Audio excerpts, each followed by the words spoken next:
राधे।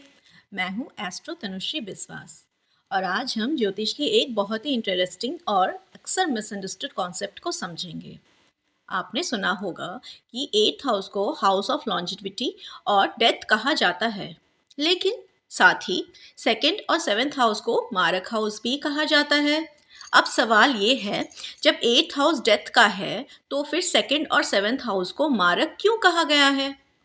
चलिए इसे step by step समझते हैं। सबसे पहले समझिए एट्थ हाउस को। एट्थ हाउस का संबंध है longevity, hidden matters, transformation, sudden events और सबसे महत्वपूर्ण लाइफ स्पैन की क्वालिटी और ड्यूरेशन।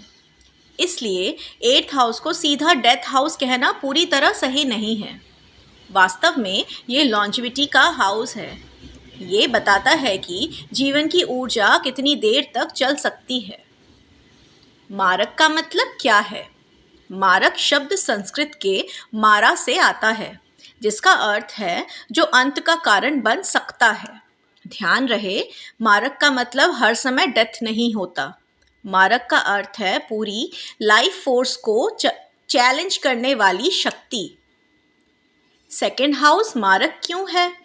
अब सबसे interesting logic, second house third house से ट्वेल्थ आता है और थर्ड हाउस को लॉन्जिविटी का सेकेंडरी हाउस माना गया है। ज्योतिष में ट्वेल्थ फ्रॉम एनी हाउस उसकी लॉस का डिप्लेक्शन को दर्शाता है।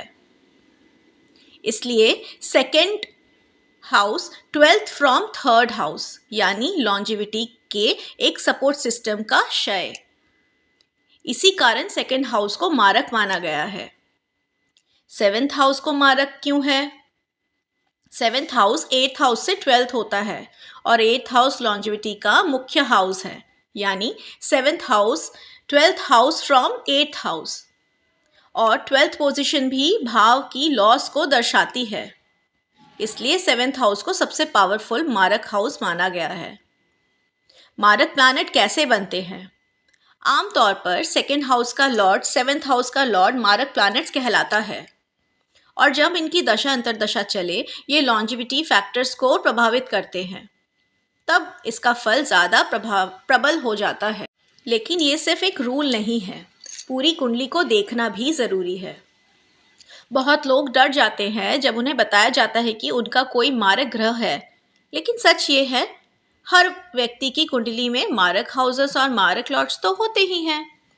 इसका मतलब ये नहीं है कि कोई डेंजर है। मारक का कॉन्सेप्ट एडवांस लॉन्जिविटी एनालिसिस का एक हिस्सा है और इसे कभी भी अलग से देखकर कंक्लूजन नहीं निकाला जा सकता। स्पिरिचुअल अंडरस्टैंडिंग, अगर हम स्पिरिचुअल दृष्टि से देखें, एट्थ हाउस ट्रांसफॉर्मेशन सिखाता है और मारक हाउसेस हमें याद दिलाता है कि जीवन सीमित है, इसलिए इसे अर्थपूर्ण बनाना चाहिए। ज्योतिष का उद्देश्य डर पैदा करना नहीं, बल्कि जीवन को समझाना है। तो याद रखिए, एट्थ हाउस लॉन्जिविटी और ट्रांसफॉर्मेशन का हाउस है। सेकंड और सेवेंथ हाउस मारक हाउस है क्योंकि ये लॉन्जिविटी हाउसेस के ट्वेल्थ स्थान पर आते हैं। इसीलिए ज्योतिष में एट्थ हाउस को लाइफ स्पैन का इंडिकेटर और सेकेंड और सेवेंथ हाउस को मारक स्थान माना गया है। मैं हूँ एस्ट्रो तनुश्री बिस्वास। अगर आपको ये एक्सप्लेनेशन पसंद आई हो तो वीडियो को लाइक, शेयर, सब्सक्राइब ज़रूर कीजिएगा और कमेंट्स में बताइएगा, क्या आपने कभी पहले मारक हाउस के बारे में सुना था? राधे राधे।